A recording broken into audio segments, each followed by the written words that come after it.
সন্দেশখালীতে অকল্পনীয় অত্যাচারের মুখোমুখি মহিলারা। রাজ্যে মহিলা মুখ্যমন্ত্রী থাকা সত্ত্বেও মহিলারা আতঙ্কিত। এর প্রতিবাদে বিজেপির মহিলা মোর্চা যুব মোর্চার বিক্ষোভ মালদার ইংরেজবাজার থানা ঘেরাও করে চলছে বিক্ষোভ।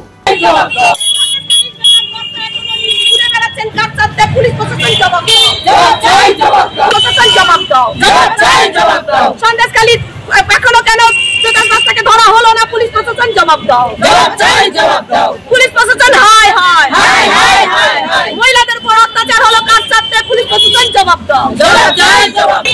কি জন্য থানা ঘেরাও করেছেন? আপনারা দেখছেন যে সন্দেশখালীর অবস্থা দেখতে পাচ্ছেন, সন্দেশখালীর মহিলারা কিভাবে বাইরে বেরিয়েছে।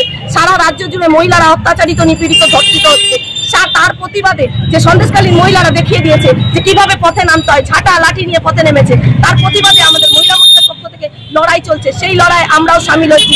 যতক্ষণ না পর্যন্ত এই মমতা ব্যানার্জি গুন্ডাদেরকে, তাদের ছাগড়েরদেরকে শেল্টার দেওয়া, তাদেরকে শাসন না করে তাদেরকে আরো লেলিয়ে দেওয়া মেয়েদের পিছনে, তার প্রতিবাদে আমরা মমতা ব্যানার্জির পদত্যাগ চাই এবং আমরা এই লড়াই চলবে যতক্ষণ না এই গুন্ডাদেরকে জেলের ভিতরে আমরা পুঁততে। থানার মূল গেট তো বন্ধ করা আছে। তারা ভয় বুঝতেই তো পাচ্ছেন যে পুলিশ প্রশাসন আজকে মদত দিচ্ছে এই গুন্ডাদেরকে, নাহলে পুলিশ ধরতে পারে না। আজকে পুলিশের সামনে ঘুরে বেড়াচ্ছে সেই বেতাজ বাচ্চাগুলো।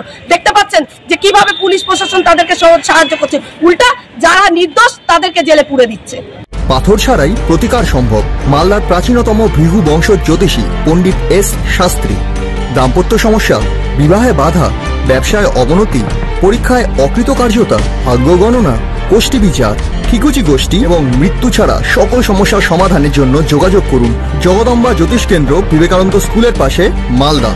মোবাইল 09730278332 অথবা 09332056956।